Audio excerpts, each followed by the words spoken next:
Oke. Oke. Assalamualaikum warahmatullahi wabarakatuh. Kembali lagi dengan saya Dudi Adi Firmansyah pada kuliah pengantar teori kesalahan. Kali ini kita akan diskusi tentang evaluasi ketidakpastian pengukuran bagian kedua. Jadi ini referensinya. Kemudian kita refresh sedikit tentang kesalahan pengukuran, karena kesalahan pengukuran ini berkontribusi terhadap atau kesalahan pengukuran ini menyebabkan ketidakpastian pengukuran, ya. Jadi kesalahan pengukuran bisa dibagi tiga, ya. Jadi ada kesalahan umum, ada kesalahan sistematik, dan juga kesalahan acak. Jadi kesalahan umum ini adalah kesalahan yang diakibatkan dari keterbatasan pengamat, ya. Kemudian salah satunya adalah kesalahan paralaks, ya, atau kesalahan membaca hasil pengukuran. Nah, kemudian jenis kesalahan yang kedua adalah kesalahan sistematik.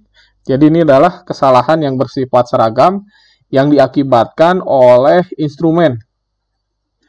Kemudian kesalahan yang ketiga adalah kesalahan acak. Ini adalah kesalahan yang tidak diketahui faktor penyebabnya. Jadi ini akibat dari fluktuasi atau dari kebetulan, ya. Nah, ini kesalahan acak ini adalah kesalahan yang tidak bisa dihindari pada setiap pengukuran. Nah, oleh karenanya terkait dengan hasil pengukuran ini untuk penulisannya ini biasanya ditulis dalam bentuk suatu rentang, ya. Karena tidak pasti, ini biasanya ditambahkan juga tanda plus minus, sehingga nilai benar itu adalah XO dari pengukurannya itu sendiri. Untuk pengukuran tunggal ini ditambah dengan plus minus dari delta X atau plus minus dari ketidakpastiannya. Nah, ketidakpastian ini berdasarkan cara pengukurannya. Ini ada dua, ada pengukuran tunggal.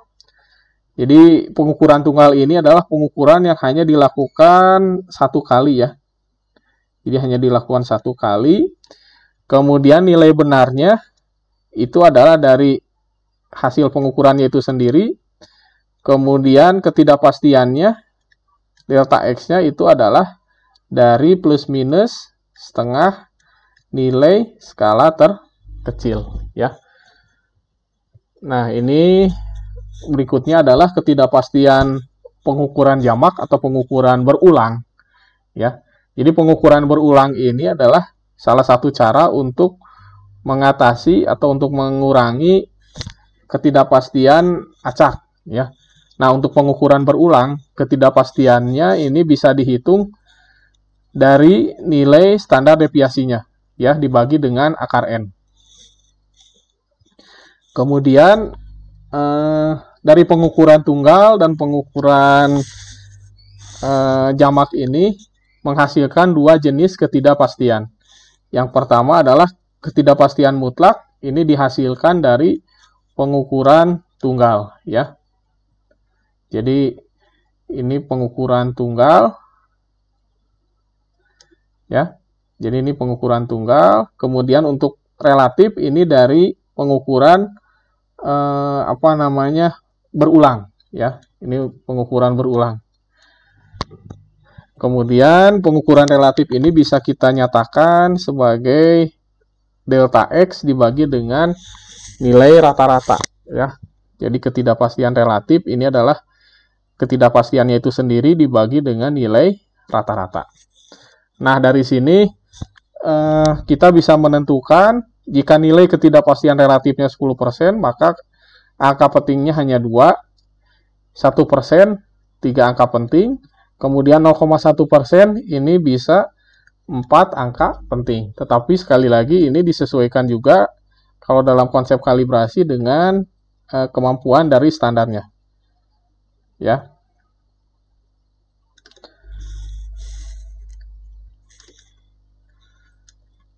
Kemudian untuk perhitungan ketidakpastian ini adalah mengulang dari yang kemarin, Karena memang untuk perhitungan ketidakpastian ini ada beberapa fungsi atau beberapa hasil pengukuran ini yang merupakan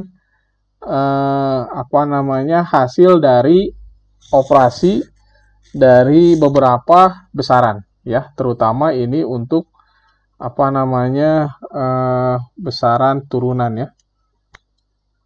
Jadi besaran turunan ini adalah besaran yang didapatkan dari perkalian, pembagian, atau pengurangan dari suatu besaran pokok, ya. Nah, aturannya masih sama, jadi ada aturan penjumlahan, ini seperti yang minggu kemarin, ya. Ini kalau misalnya dia tidak bebas, berarti langsung ditambahkan. Tapi kalau misalnya dia bebas, berarti nanti diakarkan, ya. Jadi dikuadratkan dulu, baru diakarkan, ya. Kemudian untuk perkalian dan pembagian ini masih sama, ya. Jadi ini dibuat menjadi ketidakpastian relatif, ya. Jadi ketidakpastian relatif terhadap nilai besarannya, ya, seperti ini. Jadi misalnya 2 plus minus 0,1 dan 10 plus minus 0,5 ini sebagai sebagai panjang dan lebar.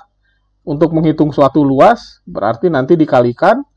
Nah, berarti nanti delta L-nya atau ketidakpastian luasnya adalah penjumlahan dari masing-masing ketidakpastian relatifnya, ya, seperti ini, ya.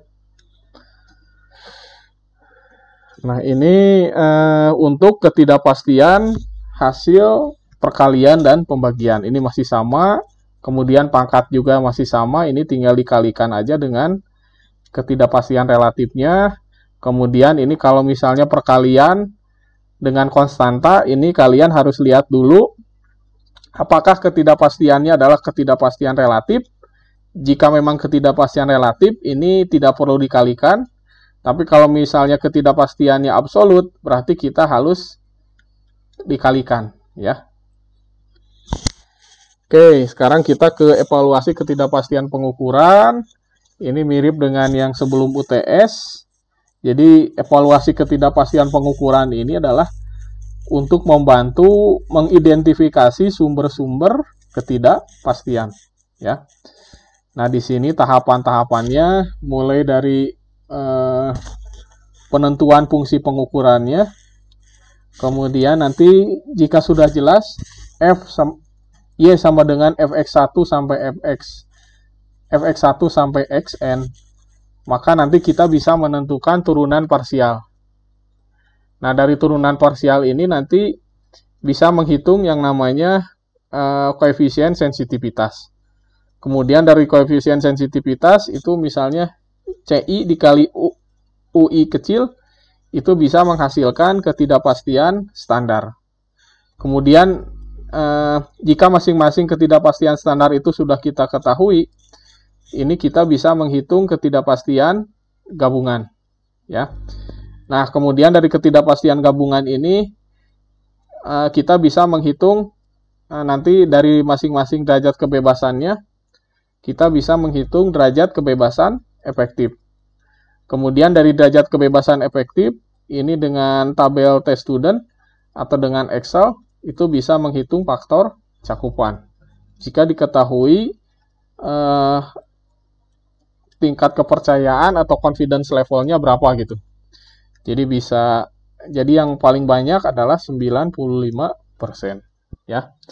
Kemudian dari faktor cakupan dan juga standar dan ketidakpastian gabungan, ini kita bisa menghitung ketidakpastian yang diperluas.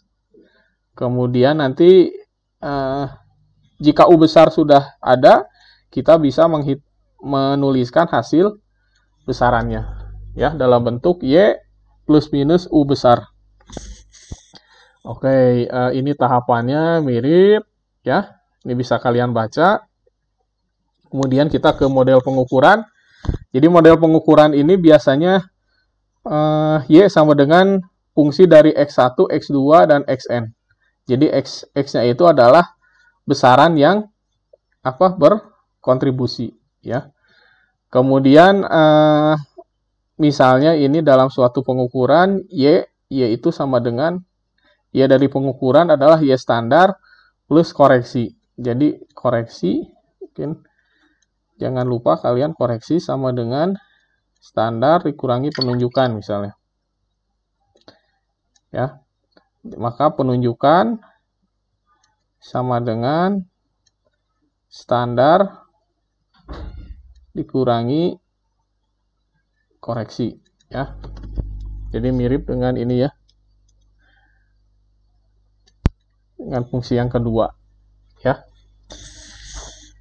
Kemudian model matematik, ya, ini tergantung dari besaran yang dihitungnya, ya. Misalnya seperti ini, misalnya untuk menghitung suatu densitas, berarti kita harus membagi massa dibagi dengan volume.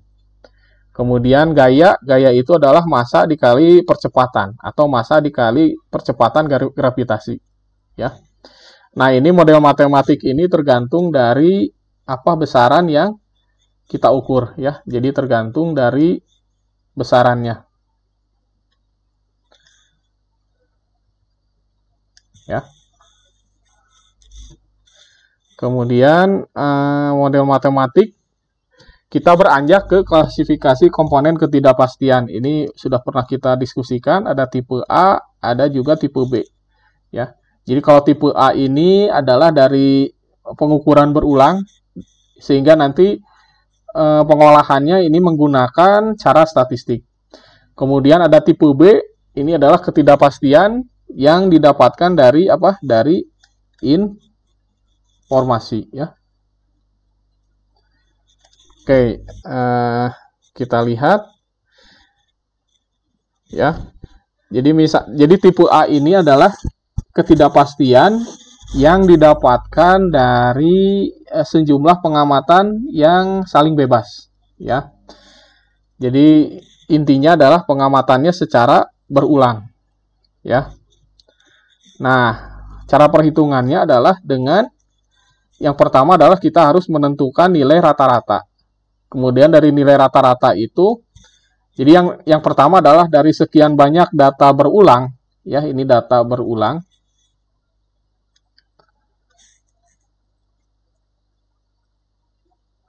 Jadi dari data berulang ini, kemudian kita hitung nilai rata-ratanya. Kemudian dari nilai rata-rata kita bisa menghitung nilai standar deviasi. Kemudian dari standar deviasi kita bisa menghitung nilai rata-rata atau simpangan baku rata-rata eksperimental atau ESDM dengan membagi standar deviasi ini dengan akar N, ya. Atau bisa juga pakai pooled eksperimental, ya. Ini nanti lihat dari kasus per kasusnya, ya. Kemudian untuk yang tipe B ini kata kuncinya adalah dari apa? Dari evaluasi, ya. Dari informasi, maaf. Ya, dari pertimbangan ilmiah, bisa juga dari pengukuran sebelumnya, bisa dari pengalaman, dari sertifikat atau dari spesifikasi, ya. Jadi itu adalah macam-macam jenis informasi yang bisa kita pakai untuk evaluasi ketidakpastian tipe B, ya. Dari data sebelumnya, dari pengalaman, dari sertifikat atau dari spesifikasi, ya. Kemudian ini tipe apa? Sebaran peluangnya, ya. Jadi dari tipe B ini kita bisa dengan pendekatan ilmiah tentu saja kita bisa menentukan peluang dari ketidakpastian tersebut, ya. Ada yang rata atau misalnya peluangnya ini disebut peluang kotak. Ini berarti ketidakpastiannya adalah A dibagi dengan akar 3. Kalau misalnya peluangnya segitiga, berarti A dibagi dengan akar 6. Kemudian kalau bentuk peluangnya U, berarti kita bagi A-nya dengan akar 2. Ya. Ini masih sama. Kemudian dari tipe B ini, jika memang misalnya sebarannya ini normal, ini bisa kita lihat dari contohnya adalah dari ketidakpastian yang berasal dari misalnya sertifikat kalibrasi, ya. Nah, ini nanti ketidakpastian standar atau ketidakpastian bakunya, U kecil itu adalah U besar dibagi dengan K, ya. Nah, ini kalian jangan lupa. Kemudian nanti dari K ini, selain dipakai untuk menghitung U kecil, K ini juga bisa dipakai untuk menghitung derajat kebebasannya, ya. Nah, ini, ya. Dengan apa? Dengan melihat tabel distribusi T student, ya. Kemudian ini tabel T studentnya. Kemudian ini ada budget ketidakpastian pengukuran. Jadi budget ketidakpastian pengukuran ini pernah kita bahas.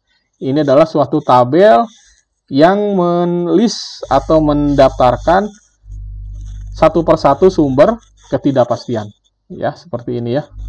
Jadi ada sumber 1, sumber 2, sumber 3, ya. Ini dibuat dalam bentuk tabel, ini namanya sebagai budget ketidakpastian, ya. Kemudian di sini fungsinya, ya. Jadi ini fungsi dari, jadi kita ini adalah untuk menghitung ketidakpastian gabungan. Jadi kita lihat ketidakpastian gabungan ini ini dalam bentuk kuadrat. Nah, kita lihat di sini adalah penjumlahan dari masing-masing ketidakpastian standar. Ini dikali dengan koefisien sensitivitasnya, ya, ini CI ini, ya. Nah, ini kalian jangan lupa. Kemudian jika memang misalnya antara satu variabel dengan variabel lainnya ada hubungan, makanya nanti ada yang namanya koefisien korelasi, ya. Tapi kalau misalnya antara satu variabel dengan variabel lain tidak saling berkaitan, maka R-nya sama dengan 0, ya. Jadi yang bagian sininya nanti bisa sama dengan 0. Sehingga nanti ketidakpastian gabungan hanya dihitung dari koefisien sensitivitasnya saja, ya. Nah, kemudian ini contoh untuk menghitung koefisien sensitivitas, ya. Jadi misalnya densitas sama dengan massa dibagi volume. Berarti koefisien sensitivitas untuk M adalah Doro dibagi Do-M, ya, atau turunan parsial dari densitas terhadap massa, ya. Berarti dia 1/V, ya. Begitu juga untuk volume, ya, ini sama. Ini adalah turunan parsial dari densitas terhadap volume, ya. Kemudian ini derajat kebebasan, ini yang banyak dipakai adalah N dikurangi 1, ya.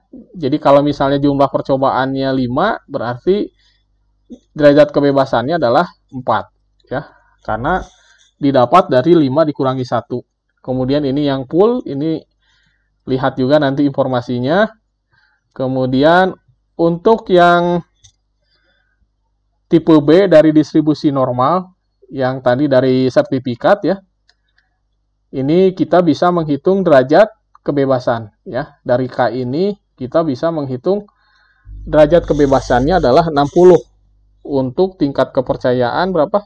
95%, ya.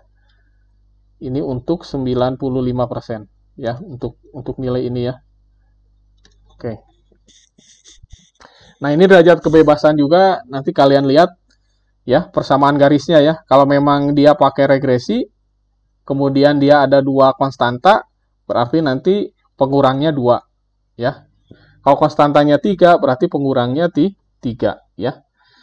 Nah, ini untuk perhitungan derajat kebebasan efektif, jadi UC pangkat 4 dibagi dengan jumlah dari CI kecil, UI kecil, pangkat 4 dibagi dengan derajat kebebasannya masing-masing, ya. Nah, ini derajat kebebasan efektif.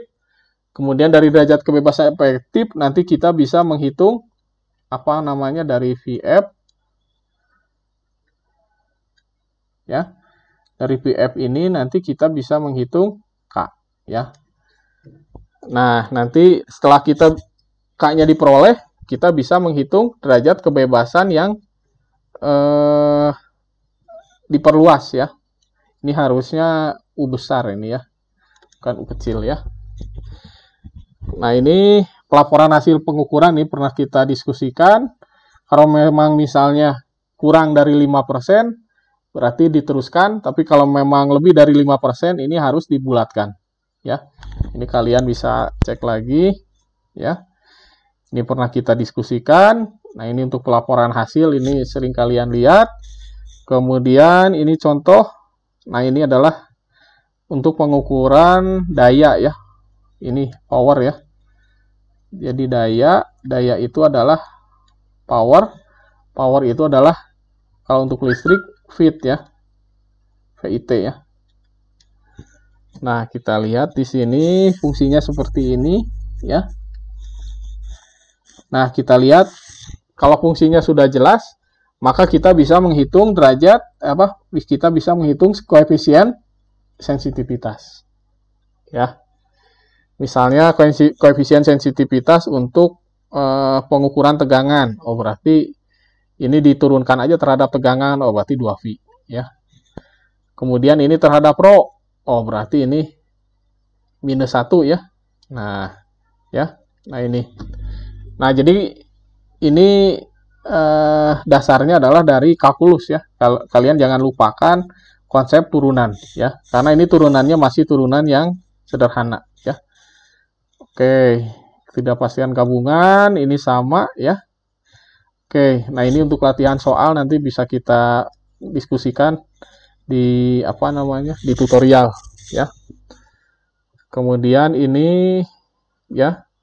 Ini untuk gauge block ya, nanti kita bisa bahas di tutorial.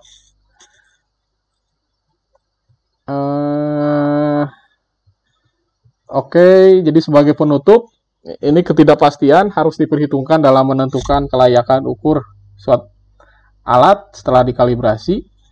Kemudian kita juga harus mengetahui sumber-sumber ketidakpastiannya seperti apa. Kemudian kita olah sesuai dengan jenis ketidakpastiannya ya. Jadi ada tipe A, ada tipe B ya. Itu nanti kita olah sehingga kita nanti ujung-ujungnya adalah kita bisa menentukan perhitungan dari suatu besaran itu Y kecil plus minus U ya.